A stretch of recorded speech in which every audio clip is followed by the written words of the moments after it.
Hello all my dear friends, welcome you all guys. आज का ये जो वीडियो है ये क्लास 12th के स्टूडेंट्स के लिए है और आज मैं आप लोगों के लिए लेकर आई हूँ फ्लेमिंगो की थर्ड पोएम कीपिंग क्वाइट। इस पोएम को लिखा है फ्रेंड्स पेब्लो नेरुडा ने। तो चलिए स्टार्ट करते हैं अपने इस वीडियो को। देखिए, in this poem the poet Pablo Neruda describes the impact of silence. इस कविता में पेब्लो नेरुडा जी ने साइलेंस की इम्पोर्टेंस को बताया है। उन्होंने बताया है कि silence gives a way to stop think and act. ठीक है, साइलेंस जो होता है वो अपने आप में हमें बहुत सारी चीज़ों से, बहुत सारी बाधाओं से, बहुत सारी परेशानियों से ऑटोमेटिकली दूर कर देता है। And also it generates a kind of peaceful feeling within ourselves, और ये हमारे अंदर एक पीसफुल एटमॉस्फेयर को भी जनरेट करता है। ठीक है, introspection and meditation refreshers all to do the best of humanity and nature. ठीक है, मीन्स टू से कि यहाँ पर जो इंट्रोस्पेक्शन की बात को बताया गया है पोइट की तरफ से, या in other words you can say it's a kind of meditation. ये हमारे अंदर रिफ्रेश करता है, सबसे अच्छे से अच्छी मतलब पॉजिटिव एटमॉस्फेयर को जनरेट करता है, और ये हमको हेल्प करता है एक ह्यूमैनिटी वाला ग्राउंड हमारे अंदर आता है, प्लस हम नेचर से भी कहीं ना कहीं कनेक्ट होते हैं। ठीक है, तो according to the poet keeping still and quiet will facilitate introspection. शांत रहने से हमारे अंदर इंट्रोस्पेक्शन फैसिलिटेट होगा, ये जनरेट होगा, और उससे कनेक्टिविटी बढ़ेगी हमारी एक नेचर के साथ में, और ये सारी चीज़ें हमको मतलब हमारी जो अपनी बेसिक प्रॉब्लम्स है लाइफ में उनसे हमें दूर करेगा। तो चलिए फ्रेंड्स, अब स्टार्ट करते हैं हम इस पोएम को। पोएम को स्टार्ट करने से पहले let me give you a short introduction of Pablo Neruda. Poet के बारे में बता दें तो पोएट का जो लाइफ स्पेन है वो 1904 से लेके 1973 तक का है, और यहाँ पर जो पोएट का एक नेम और बताया है उन्होंने, नेफ्टाली रिचार्डो रेयस बसाल्टो, ये पूरा उनका नाम है। And he was born in the town of Parral and Chile. इस पर्टिकुलर प्लेस पर इनका जन्म हुआ था। और नेरुडा की जो पोएम है वो बहुत आसानी से समझी जा सकती हैं with the help of the images he has used in the poem. और प्लस उनको जो है यहाँ पर बताया गया है कि उनको नोबेल प्राइज़ भी मिला था लिटरेचर के लिए in the year of 1971। Fine, so in this poem Neruda talks about the necessity of quite introspection and creating a feeling of mutual understanding among human beings. Fine, तो चलिए start करते हैं friends अपने इस video को। देखिए, इसमें extract wise मैं आपको यहाँ पर समझाती हूँ। तो सबसे पहला वाला एक्सट्रैक्ट है हमारा, now we will count up to 12 and we will all keep still. So पहली स्टार्टिंग लाइन्स में उन्होंने ये बताया है कि चलिए अब हम जो है स्टार्ट करते हैं काउंटिंग करना 12 तक, और कोई भी काम नहीं करेगा। Means to say we all have to be still and calm, we need not to do any kind of activity. अब ये 12 क्या है यहाँ पे, 12 can be a time frame. ठीक है, अब ये टाइम फ्रेम किस सेंस में काम करेगा, 12 can be the 12 hours of a day, 12 can be denoted as 12 months of a year. तो ये बस एक टाइम फ्रेम है, आप इसको ऐसे याद करिए, और जैसी भी तैयारी आप करिए उसको आप इतना डीप लेवल पर जाके करिए जिससे कि आप ऑब्जेक्टिव बेस्ड क्वेश्चन का आंसर आसानी से दे सकें। देखिए थर्ड लाइन देखिए पोएम की, for once on the face of the earth let's not speak in any language. In this line the poet says कि on the surface of the ground और on the surface of the earth we are not going to communicate in any of the languages. यहाँ पर poet ये बता रहे हैं कि इस दुनिया के कोने कोने में जहाँ जहाँ पर जो लोग भी हैं वो सब अपनी अपनी जगह पर बैठ जाएं, और किसी भी भाषा में कोई भी कम्युनिकेशन नहीं होना चाहिए। ठीक है, कोई भी कम्युनिकेशन ना करे। Let's stop for 1 second only for a very limited period of time.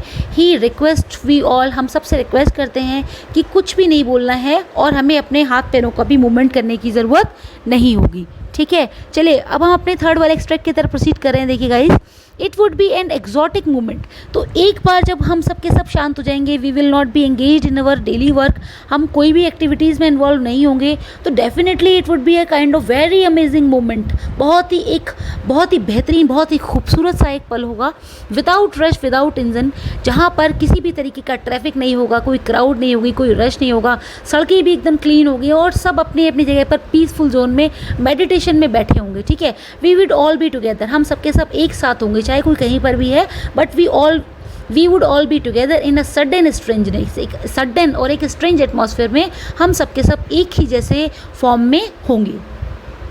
इस पेज का लास्ट वाला एक्सट्रैक्ट देखिए friends, fisherman in the cold sea would not harm whales. ठीक है, यहाँ पर एग्जाम्पल फिशरमैन का लिया है। तो पोएट पेब्लो नेरुडा जी कह रहे हैं यहाँ पे कि जो फिशरमैन है कोल्ड सी में व्हेल को या फिश को पकड़ने का काम करते हैं वो भी उस समय पे हार्म नहीं करेंगे एक्वेटिक क्रीचर्स को. And the man gathering salt and the persons who are engaged in gathering the salt from the sea और the oceans, they will also be able to upheal themselves. They will be also able to heal their wounds. उनके जो wounds हैं, उनके जो हाथों में जो चोट लग गई है, उनको भी वो कम से कम हील कर पाएंगे, उनको भी कम से कम वो ठीक कर पाएंगे. तो इस ड्यूरेशन में जो पोएट की एक हम्बल रिक्वेस्ट है सभी से, वो यही है कि कोई भी किसी भी एक्टिविटी में इन्वॉल्व नहीं हो और किसी का किसी भी एक्टिविटी में कोई भी एंगेजमेंट नहीं होना चाहिए. अब पोएट का यहाँ बेसिक पर्पस क्या है, वो इस तरीके का माहौल क्यों क्रिएट कर रहे हैं?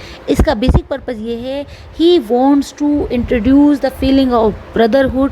He wants to create the peaceful atmosphere around. He wants to bring the positivity on the earth.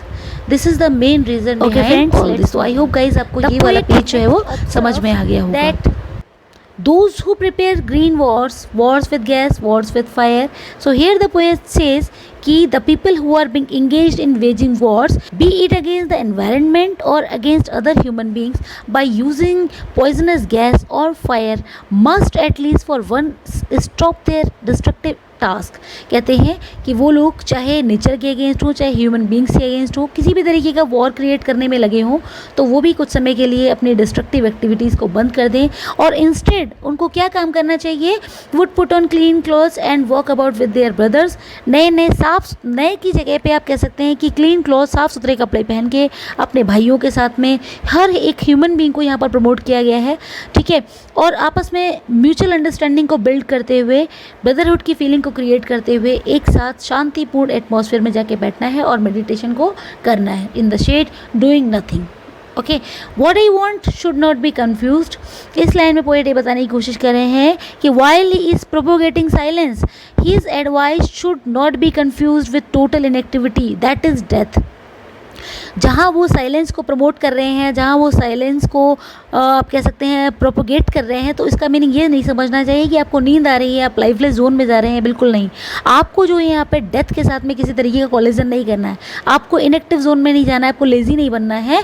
Because life is what it is about. ज़िंदगी वही है जैसा हम उसको बनाते हैं, जैसा हम उसको क्रिएट करते हैं. तो इट्स अप टू अस कि हम अपने आप को कितना सेल्फ सेंटर्ड और हम अपने आप को कितना वाइड माइंडेड बना रहे हैं, ब्रॉड माइंडेड बना रहे हैं. तो सारी चीज़ें हमारी एक्टिविटीज़ पे आके डिपेंड हो जाती हैं. If we were not so single minded about keeping our lives moving, कहते हैं कि हमको बहुत ज़्यादा एक कंजस्टेड माइंडेड वाला नहीं होना चाहिए, हमको बहुत ज़्यादा नैरो माइंडेड नहीं होना है, हमको ओपन माइंडेड रहना है, हमको खुले विचारों का होना है. और सेल्फ सेंटर्ड होने की अपेक्षा हमें पीपल के बारे में सोचना है, हमें अपनी सराउंडिंग के बारे में सोचना है, हमें लोगों के भी भले के बारे में भी सोचना चाहिए, ठीक है. एंड फॉर वंस को डू नथिंग, और कुछ समय के लिए शांत होना है, सेल्फ इंट्रोस्पेक्शन करना है, अपना ध्यान देना है.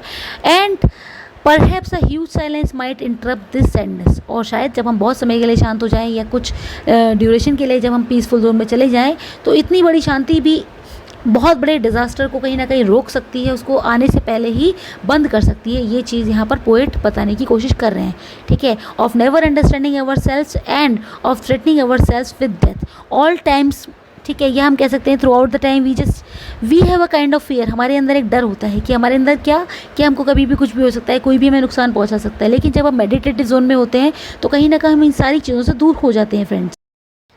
सो friends, we are moving to the last extract. Perhaps the earth can teach us, as when everything seems dead and later proves to be alive. So the poet feels that the earth enlightens us of the fact of how all life process comes to an end and then begins all over again. In the winter season, everything appears to be dormant and lifeless. In contrast to this, spring is buzzing with activity and full of life. तो यहाँ पे spring और winter season का एक तरीके से example लिया गया है. कुछ समय के लिए जहाँ पर अर्थ में कोई एक्टिविटी नहीं होती है, लेकिन सारी प्रोसेसिंग रहती है अंदर ही अंदर, हमको दिखाई नहीं देती है. तो वही सारी चीज़ें यहाँ पर ह्यूमन बींग्स के साथ भी कनेक्ट करने की कोशिश की है poet. So friends, finally the poet is teaching us that we should live in harmony with each other and also with the forces of nature. Nature के साथ में भी, ह्यूमन बींग्स के साथ में भी हमको बहुत अच्छे से रहना है, पीसफुली रहना है, एक दूसरे को कोऑपरेट सपोर्ट करना है. So with this perception in mind, the poet calls for a deep introspection and contemplation in order to find a true spirit of brotherhood and understanding among fellow human beings. So the poet finally wants us to keep quiet while he will count up to 12 and then he leaves. So ये जो मैंने आपको बताया है, ये last की 2 lines का meaning यहाँ पे बता दिया है. पोएट ने अपनी बातों को बता के वहाँ से जाने के लिए बोला है. तो फ्रेंड्स, उम्मीद करती हूँ आपको वीडियो अच्छा लगा होगा. अगर अच्छा लगा है तो please do like, comment, share and also subscribe my channel. Thank you very much guys for watching the video. And friends, one more thing, please do check the description box also. वहाँ पर आपको other videos के link भी मिल जाएंगे, तो जिससे कि आप उन वीडियोज़ तक भी आसानी से पहुँच सकेंगे. Thank you.